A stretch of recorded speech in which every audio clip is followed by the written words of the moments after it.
Film की शुरुआत होती है साल 1985 से, जब एक आदमी लाइट हाउस पर अपनी रोज़मर्रा के मामूल के मुताबिक काम कर रहा होता है तो समुंदर में एक गहरा तूफान आ जाता है और उस तूफान में पानी में एक ज़ख्मी लड़की दिखती है और वो आदमी उस लड़की की जान बचाता है, जो कि अटलांटिस की शहज़ादी होती है।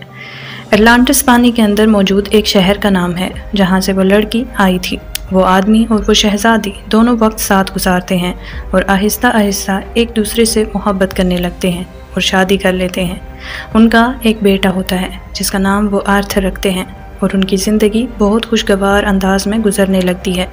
वो लोग एक साथ बहुत खुश होते हैं, लेकिन समुंदर की शहज़ादी भला ज़मीन पे किसी इंसान के साथ कैसे रह सकती है। अटलांटिस के सिपाही उस शहज़ादी की तलाश में उनके घर तक आ जाते हैं। शहज़ादी उस वक्त तो उनसे लड़ती है, लेकिन वो मजबूरन ये फ़ैसला लेती है कि वो अपने शोहर और बेटे को छोड़कर समुंदर में वापस चली जाएगी, क्योंकि अगर वो ऐसा नहीं करती तो वो लोग उसकी फैमिली को मार देंगे। फिर कहानी कुछ साल आगे बढ़ती है और हम आर्थर को देखते हैं जो अपने स्कूल के बच्चों के साथ एक्वेरियम की सैर के लिए गया होता है। वहाँ कुछ बच्चे उसे छेड़ते हैं, मजाक उड़ाते हैं और बुली करते हैं। आर्थर खामोशी से सब सहता है, लेकिन जब उनकी बदतमीज़ी हद से बढ़ जाती है तो एक अजीब वाक़या पेश आता है।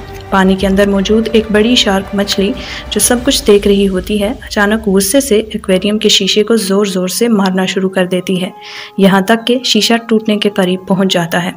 ये मंजर देखकर बाकी बच्चे और उस्ताद सब खौफज़दा हो जाते हैं, लेकिन वो हैरान भी होते हैं जब वो देखते हैं कि आर्थर न सिर्फ उस शार्क को बल्कि एक्वेरियम की तमाम समुद्री मखलूक को कंट्रोल कर सकता है। ये पहला लम्हा होता है जब आर्थर के अंदर छुपी ताकत सब पर आश्कार होती है, एक गैर मामूली ताकत जो किसी आम इंसान के पास नहीं हो सकती। फिर कहानी कई साल आगे जाती है। अब आर्थर जवान हो चुका होता है। अटलांटिस की शहज़ादी यानी उसकी माँ का वफादार और बहादुर सिपाही आर्थर को लड़ाई के गुण सिखाने ज़मीन पर आता है। उसका मिशन होता है आर्थर को समुद्री दुनिया के काबिल बनाना, उसे सिखाना कि अटलांटिस के वारिस कैसे बनते हैं। काफ़ी लंबी मुशक्क़त के बाद वो सिपाही आर्थर के सामने एक पेशकश रखता है, तुम सिर्फ ज़मीन के बेटे नहीं, तुम अटलांटिस के तख्त के वारिस हो। आओ समुंदर में, अपनी असल दुनिया में, जहां तुम बादशाह बन सकते हो। अब आर्थर के सामने एक फ़ैसला है, एक नई दुनिया, एक नई शनाख्त और एक ऐसी जिम्मेदारी जो उसके मुकद्दर का हिस्सा है। आर्थर उनसे नाराज़ होता है और मना करता है और कहता है मेरी माँ को सिर्फ इस वजह से मार दिया गया क्योंकि वो एक इंसान से शादी कर चुकी थी, एक इंसान से प्यार करती थी। मैं कभी भी समुंदर में नहीं आऊँगा, मैं कभी अटलांटिस नहीं आऊँगा। फिर हम देखते हैं कि कुछ पायरेट्स एक रशियन सबमरीन को लूट रहे होते हैं और वहाँ मौजूद अमले को मार रहे होते हैं। इसी दौरान आर्थर वहाँ पहुँचता है और अपनी ताकत से उन सब का मुकाबला करता है। वो तमाम लोगों को बचा लेता है और पायरेट्स को शिकस्त देता है। अब उसे दुनिया एक्वामैन के नाम से जानती है। वहाँ के पायरेट्स का लीडर जो डेविड, जो उन्हीं लुटेरों में मौजूद एक का बाप होता है, उस लड़ाई में शदीद ज़ख्मी हो जाता है। डेविड बार बार आर्थर से मिन्नत करता है कि वो उसके बाप की जान बचा ले, लेकिन आर्थर वहाँ से चल देता है। डेविड अपने बाप की लाश के सामने खड़ा गुस्से, नफरत और दर्द से लरज़ रहा होता है। वो दिल ही दिल में कसम खाता है, मैं तुमसे बदला लूँगा एक्वामैन, तुमने मेरे बाप को मरने दिया, अब तुम्हारी बारी है। अब हम एक और अहम कैरेक्टर को देखते हैं जिसका नाम ऑर्म है और ये आर्थर का सौतेला भाई है। ये अटलांटिस में रहता है और जल्द ही राजा बनने वाला है और मुख्तलिफ किंग्स से मिलता है। ये किंग्स पानी के अंदर के मुख्तलिफ शहरों के होते हैं और उनमें से एक किंग से कहता है कि हमें ज़मीन पे हमला करना चाहिए क्योंकि वो हमारे लिए ख़तरा हैं, हमारे समुंदर को गंदा कर रहे हैं। लेकिन किंग इस हक़ में नहीं होता, लेकिन वो ये भी जानता है कि ऑर्म की ताकत बहुत जल्द बढ़ने वाली है। अचानक ही उन पर एक रशियन सबमरीन हमला कर देती है जिसमें ऑर्म उस किंग की जान बचाता है, जिससे किंग भी उसका साथ देने का फैसला कर लेता है। उस किंग की बेटी का नाम मीरा है जिसकी शादी ऑर्म से होने वाली है, जबकि वो ये शादी नहीं करना चाहती। इसीलिए वो ज़मीन पर आती है ताकि वो आर्थर को पानी के अंदर ले जाने के लिए मना सके। वो ये जानती है कि अगर आर्थर अटलांटिस आ गया तो वो राजा बन सकता है। खैर, आर्थर उसे मना कर देता है। जल्द ही ऑर्म ज़मीन की तरफ बहुत बड़ी समुंदर की लहर भेजता है जिससे मीरा आर्थर के बाप की जान बचाती है। इसलिए आर्थर उसकी बात मान लेता है और पानी में चला जाता है। यहाँ पर आर्थर अपने उस्ताद से भी मिलता है जिन्होंने उसे लड़ने की तमाम सलाहियतें सिखाई थीं। यह वही सोल्जर है जो उसकी माँ का सबसे भरोसे वाला सिपाही था।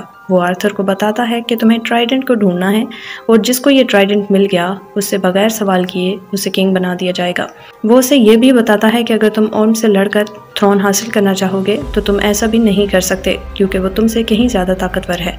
अभी उनकी बात चल रही होती है कि वहाँ ओर्म के सिपाही आ जाते हैं और आर्थर को पकड़कर ले जाते हैं। आर्थर को जंजीरों में जकड़कर ओर्म के सामने पेश किया जाता है और आर्थर को अपनी माँ की मौत का जिम्मेदार कहता है क्योंकि वो कहता है कि उसकी वजह से उसकी माँ को फांसी दे दी गई।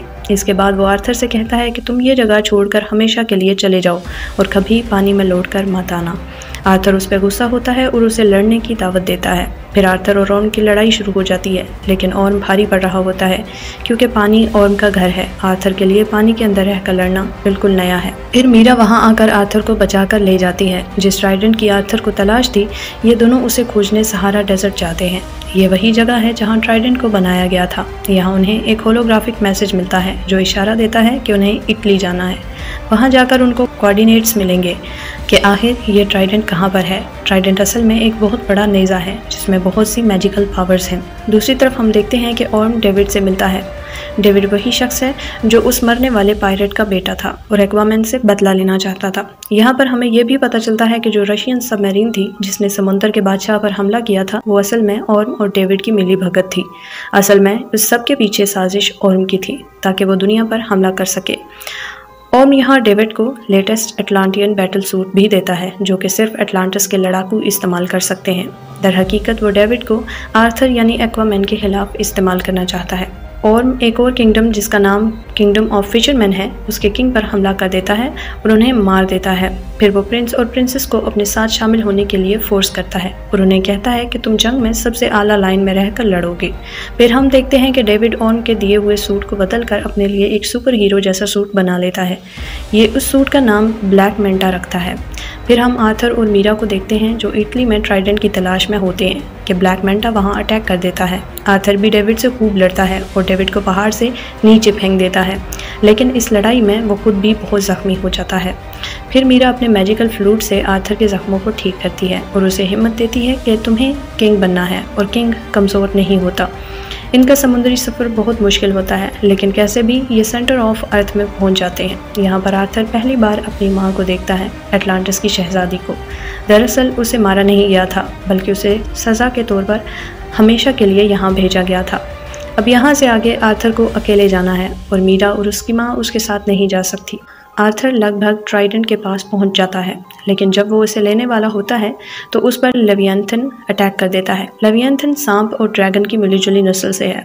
आर्थर उसकी ज़बान समझ पाता है, इसलिए उसे बताता है कि वो इस ट्राइडेंट का असल हकदार है। लेवियंथन इस बात से हैरान होता है क्योंकि आज तक कोई उसकी ज़बान नहीं समझ पाया था। वो उसे ट्राइडेंट ले जाने देता है। ट्राइडेंट को पाते ही आर्थर की ताकत बहुत बढ़ जाती है। इधर समुंदर में ओर्म खुद को ओशन मास्टर का टाइटल दे चुका होता है। जब किंग्स को ये बात पता चलती है कि आर्थर ने ट्राइडेंट हासिल कर लिया है, तो वो ये बात जानते हैं कि अब समुंदर के कानून के मुताबिक आर्थर ही किंग बनेगा। लेकिन यहाँ ओर्म इस कानून के भी खिलाफ चला जाता है और आर्थर से लड़ता है। आर्थर के पास अब ट्राइडेंट है, इसलिए वो ओर्म पर भारी पड़ता है और उसे शिकस्त दे देता है, लेकिन वो उसे नहीं मारता। ओर्म भी जब अपनी माँ को जिंदा देखता है तो वो दिल ही दिल में आर्थर के लिए सारा गुस्सा भूल चुका होता है। ओर्म गिरफ्तारी दे देता है और अब आर्थर 7 समुद्रों का राजा बन जाता है।